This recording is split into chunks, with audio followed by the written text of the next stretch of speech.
在《暗河传》里，苏沐雨和苏昌河这对好兄弟身世相同，经历相似。小时候，他们一同在暗河杀手组织接受训练，过着朝不保夕、随时可能丢命的日子。正是那些日子，让两颗年轻的心慢慢靠近，成了彼此信任、可生死相托的兄弟。多年后，两人都成长为暗河的顶级杀手。苏沐雨留在大家长身边做了龟，苏昌河则去了苏家，成为苏家主倚重的爱将。苏昌河与苏沐雨约定，等实力足够强大，苏昌河拿下苏家，苏沐雨取代大家长，然后两人一起改变世界。如今，大家长在与唐家二长老的决战中身受重伤，苏、沐、谢三大家族蠢蠢欲动，都想夺得绵龙剑，成为暗河新的大家长。这千载难逢的机会，也是苏昌河实现人生理想的绝佳时机。苏昌河劝苏沐雨与他里应外合，趁大家长病重要其命，顺利掌控暗河权力。但苏沐雨犹豫了，他固执地选择保护大家长，坚守职责。苏昌河布下大局，让谢家和沐家打头阵当炮灰，等两家耗尽大家长身边的守卫力量，苏家再出手，一举达成目的。因苏沐雨是大家长的左膀右臂，拦住他最为关键。可惜苏昌河请了好几个人拦路，最终还是没能拦住苏沐雨，两人注定一战。从回忆看，苏沐雨或苏昌河性格截然不同。苏沐雨稳重寡言，苏昌河随意活泼。若不是经历相似，放在普通生活中，两人恐怕很难有交集。在暗河当杀手时，苏沐雨和苏昌河虽彼此守护，但从一些细节能看出，因性格差异，两人注定会因道德或原则问题分道扬镳，兄弟情近。还记得当初苏沐雨初当杀手，在提魂殿三关面前拒接了一个杀手订单，后来苏昌河现身，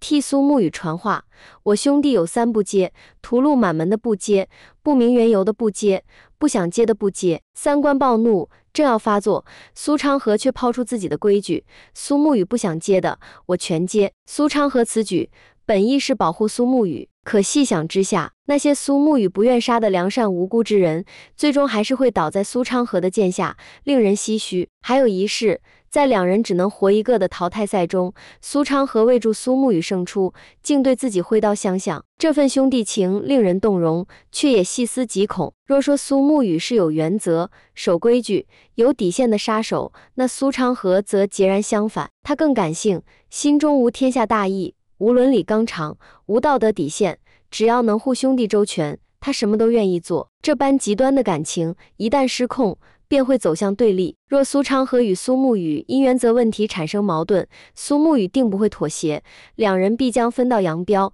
走上截然不同的道路。苏昌河这样的人，对你好时能好到极致，可一旦走上歧路，便再难被感情、道义束缚。如此看来，苏昌河与苏沐雨本就不是一路人，做兄弟已是偶然，分开才是必然。从生死相依到志同道合，再到背道而驰，最终刀剑相向。《暗河传》虽未开播，但在《少年歌行》中，我们已窥见苏沐雨和苏昌河的结局。没有人生来就想做刺客，不再做别人手中的剑，而要做执剑之人，向往人间烟火，却不得不困于黑暗。为何说《暗河传》是一场极致的悲剧？因为不得圆满是他们命中注定的结局，而这其中还打破了暗河300年来牢不可破的先例，遍体鳞伤地走出鬼窟渊。苏沐雨与苏昌河宁死也不愿放弃彼此，可他们的结局又怎配得上那段冲破暗河、追寻光明的传奇人生？《暗河传》的故事始于明德11年初春，那时魔教东征引发江湖浩劫，3年过去，整个江湖看似归于平静。然而，光明之下，隐匿于黑暗的最强杀手组织暗河，却因三大家族之首的大家长身中唐门剧毒，即将迎来一场巨变。这场巨变不仅会打破江湖的宁静，还将危及朝堂的安稳。为何一个江湖宗门会有如此巨大的影响力？这得从名震江湖的杀手组织暗河的诞生说起。北离皇室建国之初，为稳固皇权，暗中设立影宗组织，意为皇权的影子。在朝廷支持下，影宗培植黑暗势力，组建顶尖杀手团队，既暗中守卫天启城，又替朝堂扫清障碍。但皇室安稳，不止于朝堂，江湖势力也令其忌惮。于是，魏将首深入江湖，暗合组织在影宗扶持下应运而生。他既能杀朝中高官贵胄，又可灭江湖大派。为避免暗合一家独大，影宗宗主派3大顶尖刺客，携各自势力入江湖，共同组成暗合组织的苏、穆、谢3大家族。暗合首领由3大家族推选，手执绵龙剑，通过暗合的提魂殿，直接听命于北离皇室和影宗。作为江湖中最神秘、最顶尖的杀手组织，暗合因有皇室撑腰，选拔人才近乎苛刻，可要求太严，导致人才青黄不接，无法支撑暗合发展。为此，暗合开启残酷的无名者计划，满世界搜罗骨骼惊奇的孤儿，让他们接受地狱级训练，最终胜出者被选入3大家族，冠以苏、穆、谢之姓。无论是后来继任大家族之位的苏昌河，还是有着纸伞鬼之名的苏家家主苏沐雨，号称蜘蛛女的暗河第一美女杀手沐雨墨，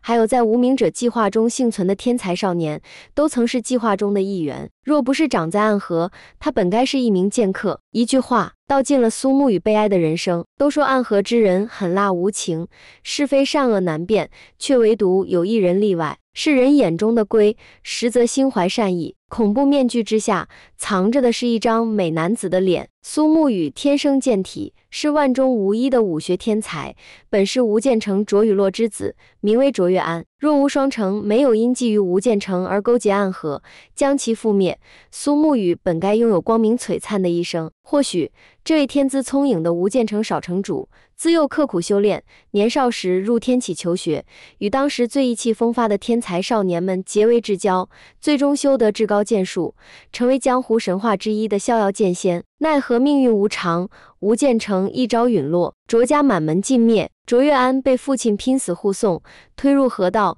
却仍不可避免地沦为黑暗的傀儡。自此，世间再无卓越安，只有被投入百鬼窟的无名者。无名者计划残酷至极，只有活到最后的人才有资格获得性命。因此，在整个计划中，无名者们可以是同窗，可以是敌人，但绝不能是朋友。可善良始终是卓越安的底色，即便他早已为了生存而满手血腥，却仍一次次将认定的朋友从死人堆里背出来。暗河看中了卓越安的天生健体，却不想让他太过良善，于是残忍地将他与他最在乎的朋友放在了对立面。然而，卓越安秉持着同时加入暗河，便是家人不可弃之不顾的原则，始终不愿与朋友自相残杀。他满身鲜血，背着同样重伤的挚友，一步步走出了鬼窟渊。当时的暗河大家长是被暗河称为100年来最强之人的穆明策，他欣赏卓越安，亲自赦免了这位不服从规则的少年。卓越安成了300年来唯一打破鬼窟渊试炼仅一人能活着走出规则的人。惯性之礼后，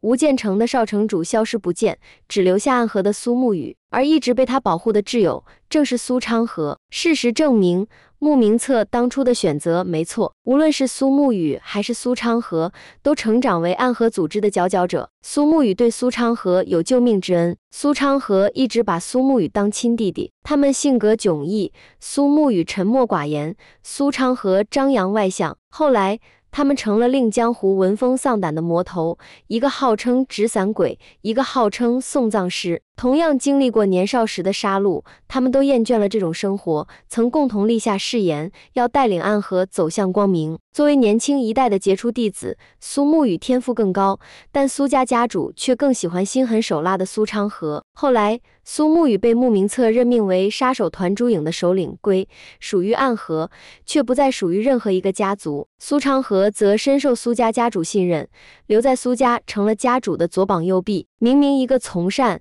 一个为恶，本就道不同，可当他们真的走向背道而驰的路时，还是让人感到无比唏嘘。只因曾经的他们共同度过了惨烈的人生。后来，苏沐雨对很多人都好，而苏昌河始终只对苏沐雨好。身为暗河杀手，本应只执行任务，不问是非善恶，可唯有苏沐雨接任务有自己的规矩，屠戮满门的不接，不知缘由的不接，不想接的不接。苏沐雨的底气之一是他超强的实力。苏家失传100年的18剑阵，苏沐雨仅凭一本残谱就复原了。他的另一个底气来自苏昌河。苏沐雨的规矩是3不接，而苏昌河的规矩是所有苏沐雨不接的，他都接。苏昌河对苏沐雨的偏爱，或许就是替苏沐雨杀掉他不想杀的人，他替苏沐雨扛下不愿承担的罪孽。苏沐雨若想离开，他便默默为其铺好前路。所以苏昌河在苏沐雨最爱的钱塘备下一间宅院，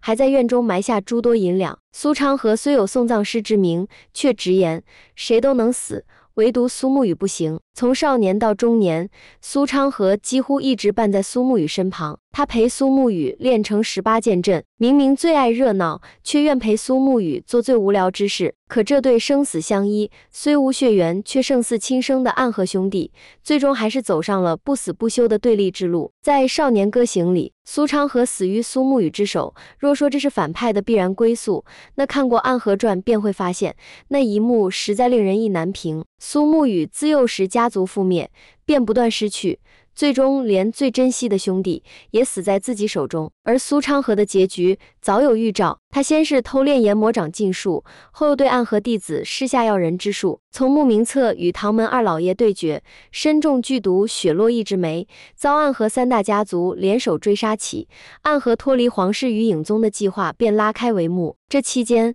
苏沐雨与苏昌河如年少时约定，希望建立新暗河，让弟子脱离黑暗，走向光明。经他们努力，3大家族顽固势力覆灭，苏沐雨不再违规，继任苏家家主。苏昌河携彼岸势力，登上大家长之位。然而，野心膨胀的苏昌河恶行愈发严重，最终苏沐雨为护暗河，不得不与江湖正派结盟，亲手除掉陪伴自己大半生的兄弟。事实上，代表善恶两面的苏沐雨和苏昌河注定遗憾收场。双日为昌，苏昌河年少时最大野心是带领暗河走出黑暗，可后来他的所作所为却让暗河走向灭亡。苏沐雨将整个暗河弟子视作家人，苏昌河却只把苏沐雨当成家人。苏沐雨想守护暗河的每一个人，苏昌河自始至终只想守护苏沐雨。苏沐雨一心向光明，苏昌河一心向苏沐雨。暗河传无疑是极致的悲剧。苏沐雨实现了年少时的梦想，